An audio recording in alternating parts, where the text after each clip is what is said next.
بسم اللہ الرحمن الرحیم۔ آگے فرمایا کہ سفارش اس طرح کی جائے۔ مثلا آج کل سفارش کرانے کا سلسلہ چل پڑا ہے۔ کسی دوسرے سے تعلقات کا ایک لازمی حصہ یہ ہے کہ ضرور وہ میری سفارش کرے، اور سفارش کرنے کے بارے میں قرآن کریم کی یہ آیت بہت یاد رکھتے ہیں، من یشفع شفاعۃ یکن لہ نصیب منہا، یعنی جو شخص اچھی سفارش کرے تو اللہ تعالیٰ اس کام میں اس کا حصہ بھی لگا دیتے ہیں، اور اچھی سفارش کرنے کی بڑی فضیلت ہے اور واقعتاً بڑی فضیلت ہے۔ لیکن لوگ یہ بات بھول جاتے ہیں کہ سفارش اس وقت باعث فضیلت ہے جب اس بات کا لحاظ کرتے ہوئے سفارش کی جائے کہ جس سے سفارش کی جا رہی ہے اس کی طبیعت پر بار نہ ہو۔ اب اگر آپ نے ایک شخص کی رعایت اور اس کی دلداری کی خاطر اس کی سفارش تو کر دی، لیکن جس کے پاس سفارش کی اس کی طبیعت پر ایک پہاڑ ڈال دیا، وہ تو یہ سوچے گا کہ اتنا بڑا شخص مجھ سے سفارش کر رہا ہے، اب اگر میں اس سفارش کو قبول کروں تو مشکل، اس لیے کہ اس کی وجہ سے اپنے اصول اور قاعدے توڑنے پڑتے ہیں، اور اگر سفارش قبول نہ کروں تو اس کی دل شکنی ہوتی ہے۔ یہ سفارش نہیں ہے، یہ تو دباؤ ڈالنا ہے، لہذا دوسرے کے مزاج کی رعایت رکھتے ہوئے سفارش کرنی چاہیے۔ حضرت اشرف علی تھانوی رحمۃ اللہ علیہ کا ہمیشہ یہ معمول تھا کہ جب بھی کسی کی سفارش کرتے تو یہ عبارت ضرور لکھتے کہ اگر آپ کی مصلحت اور اصول کے خلاف نہ ہو تو آپ ان کا یہ کام کر دیجئے۔ بعض اوقات یہ عبارت بھی بڑھا دیتے کہ اگر آپ کی کسی مصلحت کے خلاف ہو اور آپ یہ کام نہ کریں تو مجھے ادنا سی ناگواری بھی نہیں ہوگی، یعنی مجھے تھوڑی بھی ناگواری بھی نہیں ہوگی۔ یہ عبارت اس لیے لکھ دیتے تاکہ اس کے دل پر بوجھ نہ ہو۔ یہ ہے سفارش کا طریقہ۔ ایک صاحب مفتی تقی عثمانی صاحب فرماتے ہیں کہ میرے ساتھ ایک صاحب میرے پاس آئے اور تعلقات کی مد میں کہنے لگے کہ دیکھو بھائی، میں تم سے ایک کام کہنا چاہتا ہوں۔ میں نے پوچھا کہ کیا کام ہے؟ کہنے لگے کہ ایسے نہیں بلکہ پہلے یہ وعدہ کرو کہ یہ کام کرو گے۔ میں نے کہا کہ جب تک مجھے پتہ نہیں کہ وہ کام کیا ہے میں کیسے وعدہ کر لوں کہ میں یہ کام کروں گا؟ وہ کہنے لگے کہ نہیں، پہلے وعدہ کرو کہ میرا وہ کام کرو گے۔ میں نے کہا کہ اگر وہ کام ایسا ہوا جو میرے بس میں نہ ہو تو پھر کیا کروں گا؟ کہنے لگے کہ وہ کام آپ کے بس میں ہے۔ میں نے کہا بتا تو دیں کہ وہ کیا کام ہے۔ کہنے لگے کہ میں اس وقت تک نہیں بتاؤں گا جب تک آپ یہ وعدہ نہ کریں کہ میں یہ کام کروں گا۔ میں نے ان کو 1000 بار سمجھایا کہ پہلے اس کام کی کچھ تفصیل تو معلوم ہو تو وعدہ کروں، ایسے کیسے وعدہ کر لوں؟ کہنے لگے کہ اگر آپ انکار کر رہے ہیں تو یہ تعلقات کے خلاف بات ہوگی۔ اب آپ بتائیے کہ کیا یہ طریقہ صحیح ہے؟ یہ تو ایک شخص کو دباؤ میں ڈالنا ہے کہ جب تک اس کام کو کرنے کا وعدہ نہیں کرو گے اس وقت تک بتائیں گے بھی نہیں۔ چنانچہ آج کے تعلقات کا یہ لازمی حصہ ہے کہ آدمی دوسری کی سفارش کرے، حالانکہ یہ بات اسلامی آداب معاشرت کی قطعی خلاف ہے، اس لیے کہ آپ نے ایک آدمی کو ذہنی کشمکش میں مبتلا کر دیا، اور بلا وجہ ایک آدمی کو کشمکش اور ذہنی پریشانی میں ڈالنا یہ گناہ ہے۔ فرمایا کہ تعلق رسمیات کا نام ہو گیا ہے۔ آج کل تعلق اور محبت صرف رسمیات کا نام ہو گیا ہے، یعنی رسم بن گیا ہے۔ اب اگر وہ رسمیات پوری ہو رہی ہے تو تعلقات کا حق ادا ہو رہا ہے، اور اگر رسمیات پوری نہیں ہو رہی ہے تو تعلقات کا حق ہی ادا نہ ہوا۔ مثلا اگر کسی کو دعوت دی تو بس اب اس کے سر پر بیٹھے ہوئے ہیں کہ ضرور اس دعوت کو قبول کریں۔ اس کا احساس نہیں ہے کہ اس دعوت کی وجہ سے وہ کتنی دور سے آئے گا، کتنی تکلیف اٹھا کر اس دعوت میں شرکت کرے گا، اس کے حالات دعوت قبول کرنے کی اجازت دیتے ہیں یا نہیں۔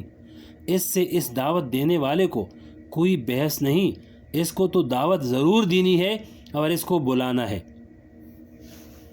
ہمارے ایک بزرگ گزرے ہیں، حضرت مولانا ادریس صاحب کاندھلوی رحمۃ اللہ علیہ، اللہ تعالیٰ ان کے درجات بلند فرمائے، آمین۔ یہ بزرگ میرے والد ماجد مفتی محمد شفیع صاحب رحمۃ اللہ علیہ کے بچپن کے خاص دوستوں میں سے تھے۔ ایک مرتبہ لاہور سے کراچی تشریف لائے اور والد صاحب سے ملاقات کے لیے دارالعلوم تشریف لائے، اور ایسے وقت تشریف لائے کہ وہ کانے کا وقت نہیں تھا۔ ان کے آنے پر میرے والد صاحب بہت خوش ہوئے، یہیں تک کہ عثمانی صاحب فرماتے ہیں، اور بڑے شاندار طریقے سے ان کا استقبال کیا۔ جب وہ رخصت ہونے لگے تو میرے والد نے عرض کیا کہ بھائی مولانا ادریس صاحب، میرا دل چاہ رہا تھا کہ ایک وقت کا کھانا آپ ہمارے ساتھ کھا لیتے، لیکن مصیبت یہ ہے کہ آپ کا قیام بہت دور ہے اور آپ کے پاس وقت بہت کم ہے۔ ایک دن کے بعد آپ واپس لاہور جا رہے ہیں۔ اب اگر میں آپ پر یہ اصرار کروں کہ آپ ایک وقت کا کھانا میرے ساتھ کھائیں تو میں یہ سمجھتا ہوں کہ یہ دعوت نہ ہوگی بلکہ یہ عداوت ہو جائے گی، اس لیے کہ آپ کے پاس وقت کم ہے۔ آپ اتنی دور سے دعوت کھانے کے لیے آئیں گے تو اس میں 4-5 گھنٹے آپ کے صرف ہو جائیں گے، اس میں آپ کو مشقت اور تکلیف ہوگی، اس لیے میں آپ کی دعوت تو نہیں کرتا، اگرچہ میرا دل دعوت کرنے کو چاہ رہا ہے، لیکن دعوت کے بغیر بھی دل نہیں مانتا کہ چھوڑ دوں، اس لیے میں آپ کی خدمت میں تھوڑا سا ہدیہ پیش کرتا ہوں، اور جتنے پیسے میں دعوت میں خرچ کرتا اتنے پیسے آپ میری طرف سے ہدیہ میں قبول کر لیجیے۔ حضرت مولانا ادریس صاحب رحمۃ اللہ علیہ نے وہ پیسے ان سے لیے اور اپنے سر پر رکھ لیے اور فرمایا کہ یہ میرے لیے بڑی عظیم نعمت ہے، اور واقعہ یہ ہے کہ میرا دل بھی یہ چاہ رہا تھا کہ آپ کے پاس حاضر ہو کر آپ کے ساتھ کھانا کھاؤں، لیکن وقت میرے پاس اتنا کم ہے کہ اس کے اندر گنجائش نظر نہیں آ رہی تھی، اور آپ نے پہلے ہی میرے لیے یہ راستہ آسان کر دیا۔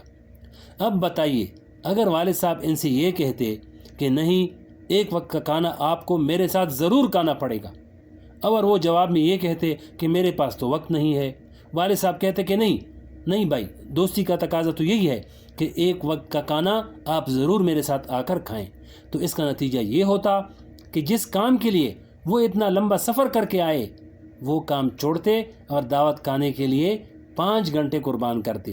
یہ دعوت نہ ہوتی بلکہ عداوت ہوتی۔ آگے فرمایا کہ محبت نام ہے محبوب کو راحت پہنچانے کا۔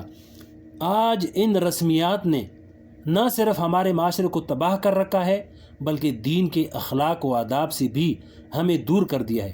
مولانا تانوی رحمۃ اللہ علیہ نے کیا خوبصورت بات ارشاد فرمائی ہے۔ اگر اللہ تعالیٰ یہ بات ہمارے دلوں میں اتار دے تو ہمارے سارے کام ٹھیک ہو جائیں۔ فرمایا کہ محبت نام ہے محبوب کو راحت پہنچانے کا۔ جس سے محبت ہے اس کو آرام پہنچاؤ۔ اپنی من مانی کرنے اور اپنی خواہشات کو پورا کرنے کا نام محبت نہیں۔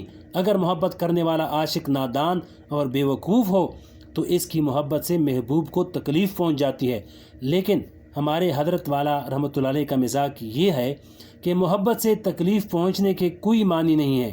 اگر تم کو کسی سے محبت ہے تو اس کو تکلیف مت پہنچاؤ بلکہ راحت پہنچاؤ، چاہے اپنے جذبات کو قربان کرنا پڑے لیکن راحت پہنچاؤ۔ یہ سب حضور اقدس صلی اللہ علیہ وسلم کے اس ارشاد کی تشریح ہو رہی ہے کہ خالق الناس باخلاقہم، لوگوں کے ساتھ ان کے مزاج کے مطابق معاملہ کرو۔ جس سے معاملہ کرنے جا رہے ہو پہلے یہ دیکھ لو کہ اس کا مزاج کیا ہے، اس کے مزاج پر یہ بات بار تو نہیں ہوگی، ناگوار تو نہیں ہوگی، اور یہ چیز بزرگوں کی صحبت کے بغیر حاصل نہیں ہوتی۔ ہمارا تو یہی تجربہ ہے۔ حضرت اشرف علی تھانوی رحمۃ اللہ علیہ نے اپنی خانقاہ میں لوگوں کی اس طرح تربیت فرمائی کہ لوگوں کے مزاج کی کس طرح رعایت رکھی جاتی ہے، لوگوں کے ایک ایک عمل پر نگاہ رکھی اور ان کو یہ تعلیم دی کہ اس موقع پر آپ کو یہ عمل کرنا چاہیے۔ یہ آداب المعاشرت کے سلسلے کی آخری حدیث تھی۔ اس میں سارے احکام اور سارے آداب کی بنیادیں بیان فرما دی ہیں کہ اپنی ذات سے دوسروں کو ادنا تکلیف نہ پہنچے، اس بات کا آدمی اہتمام اور دھیان کرے۔ ہر کام کرنے سے پہلے آدمی یہ سوچے کہ اس کام سے دوسروں کو تکلیف تو نہیں پہنچے گی، اور دوسرے کی مزاج کی رعایت کرے۔